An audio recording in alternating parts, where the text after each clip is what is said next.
Une victoire reste une victoire. Méritée, pas méritée, volée, pas volée. La gloire, elle en revanche, découle du triomphe. Le triomphe, qu'est-ce que c'est? C'est justement se mettre en danger, prendre des risques pour sa victoire. Vous savez d'où cette phrase elle vient? Je parle philosophe un peu pour ceux qui ne connaissent pas. C'est issu de Cid de Corneille, en 1637. Célèbre pièce tragicomique qui reprend presque à l'identique la formule utilisée par Sénèque dans l'un de ses lettres à Lucilius. Vous ne connaissez pas ça? Vous n'avez pas de culture, c'est chaud. En gros, quand on triomphe d'une personne ou d'une situation sans avoir rencontré de résistance, sans avoir rencontré de difficulté, la victoire est dénuée de mérite. Tel est le sens courant de cette citation. Mais si ce proverbe, cette mentalité, remonte à des philosophes du 1er siècle, on peut dire qu'elle s'adapte à tous les temps et à toute époque. La philosophie, c'est pas votre truc. Pourquoi elle est valable? On va voir ça. En surmontant une difficulté, un besoin qui était jusque-là en souffrance, ce besoin aura la possibilité d'être satisfait. Le fait de relever le défi permet donc de rendre sa vie plus satisfaisante. Augmentation du sentiment de sécurité et augmentation de la confiance en soi. La confiance en soi. On va en parler.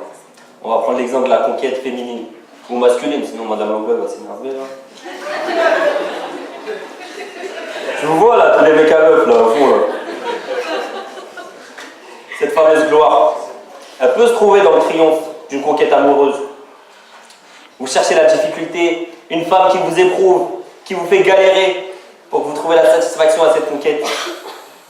Une femme ou un homme qui se laisse aborder facilement, qui montre aucune résistance sentimentale,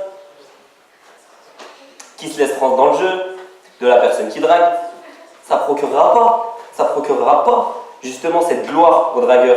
Au contraire, une personne qui se fera désirer montrera qu'il faut beaucoup d'attention, beaucoup de temps pour elle. Là, il y aura un succès à aller chercher. Il y trouvera une plus grande satisfaction due à cette difficulté. Revenons à un sujet un peu plus sérieux, la compétition sportive. Le sport traduira le mieux cette pensée qui ne peut être que vérifiée. Une victoire, une coupe, un championnat gagné sur le fil, si on revient de loin, est beaucoup plus mémorable, beaucoup plus dans les mémoires qu'une victoire acquise facilement. Les plus grands triomphes dans l'histoire, je vais prendre le football, sont les équipes ou les individualités qui ont été mis à rude épreuve, en concurrence, jusqu'à se dépasser, poussés dans leur retranchement. Exemple, 2005, Liverpool, Milan AC. 3-0 à la mi-temps pour Liverpool, pour le Milan. Le match devait être gagné. Ils sont revenus. Oh, ils sont revenus. C'est un sujet sérieux. Ils sont revenus au terme des 90 minutes à 3 partout pour gagner au tir au but.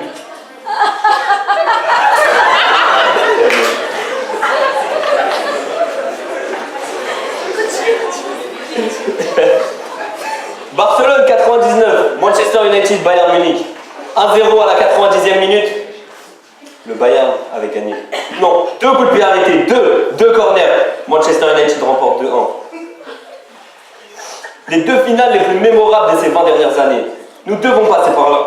Ces clubs mythiques ont obtenu leur prestige par ces épreuves insurmontables. Le surpassement de chacun, de chaque joueur, de chaque membre du staff.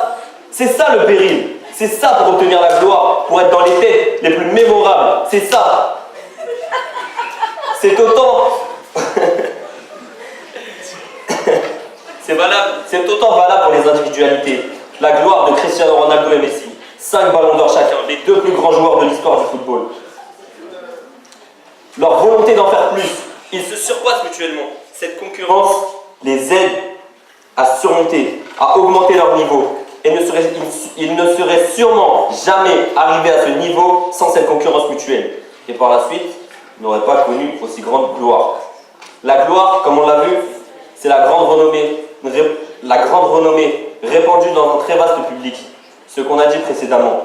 Mais c'est aussi l'honneur acquis par l'action, un mérite. Elle est toute en chacun. Chacun a sa gloire.